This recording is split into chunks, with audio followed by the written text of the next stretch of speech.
Welcome বন্ধুরা, উঠে আসছে জরুরি খবর আপডেট এই মুহূর্তে 2016 এসএসসি এসএলএসটি কার্যত এই বিষয় নিয়ে যোগ্য বঞ্চিতদের বার্তা। হ্যাঁ, ঠিকই শুনছেন, শুধুমাত্র যোগ্য বঞ্চিতদের বার্তা উঠে আসছে। বিস্তারিত আপডেটটি জেনে নিন, কারণ তারা সত্য প্রতিষ্ঠায় কিন্তু অবিচল রয়েছেন। চলুন আমরা মূল বিষয়ে চলে যাচ্ছি। বন্ধুরা, আমরা জানি যে 2016 এসএসসি এসএলএসটি যোগ্য হয়েও বঞ্চিত হয়েছেন, চাকরিহারা হয়েছেন শিক্ষক শিক্ষিকা শিক্ষাকর্মীরা। কার্যত ইতিমধ্যেই নতুন সরকার চলে এসেছে, পালাবদল ঘটে গিয়েছে, নতুন করে সবকিছু কিন্তু ফরমেশন হচ্ছে। তারা আশা রাখছেন সত্য প্রতিষ্ঠায় অবিচল হয়ে ন্যায় প্রতিষ্ঠার লক্ষ্যে তারা কিন্তু এগিয়ে চলেছেন, চলবেন। ইতিপূর্বে দেখেছি যে তারা আইনি লড়াইয়ের পাশাপাশি মহামান্য কলকাতা হাইকোর্ট, সর্বোচ্চ ন্যায়ালয়, সুপ্রিম কোর্ট, পাশাপাশি রাজপথেও কিন্তু বিভিন্ন কর্মসূচি পালন করেছেন।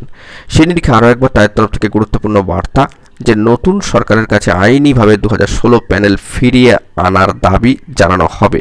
তারা এই বার্তাই দিচ্ছেন সামাজিক গণমাধ্যমে, এবং তারা আশা রাখছেন যে আমরা আশায় রয়েছি যে এই সরকার যোগ্য শিক্ষক শিক্ষিকাদের স্বার্থ সুরক্ষিত করার বিষয়ে উদ্যোগী হবেন। আমাদের লক্ষ্য 2016 প্যানেলের সমস্ত যোগ্য শিক্ষক শিক্ষিকার চাকরি পুনর্বহাল। বিষয়টা মাথায় রাখবেন, শুধুমাত্র যোগ্যদের কথাই কিন্তু বলা হচ্ছে। তার জন্য আইনি ও রাস্তার লড়াই চালিয়ে যেতে হবে। নিজেদের মধ্যে ঐক্য বজায় রাখুন এবং মঞ্চের প্রতি ভরসা রাখুন। ঐক্যবদ্ধ লড়াই আমাদের পথ দেখাবে। অত্যন্ত গুরুত্বপূর্ণ মোটিভেটেড বার্তা কিন্তু তাদের তরফ থেকে দিয়ে দেওয়া হয়েছে।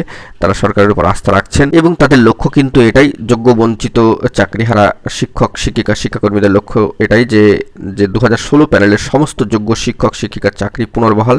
নতুন সরকারের কাছে আইনিভাবে 2016 প্যানেল ফিরিয়ে আনার দাবি কিন্তু জানানো হবে।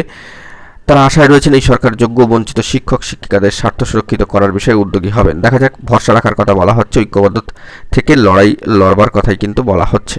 পরবর্তীতে কি আপডেট আসে সেই দিকে আমরা ফোকাস রাখছি। ভালো থাকুন, সুস্থ থাকুন, চ্যানেলটিকে সাবস্ক্রাইব করে সাপোর্ট করে সঙ্গে থাকুন। ধন্যবাদ।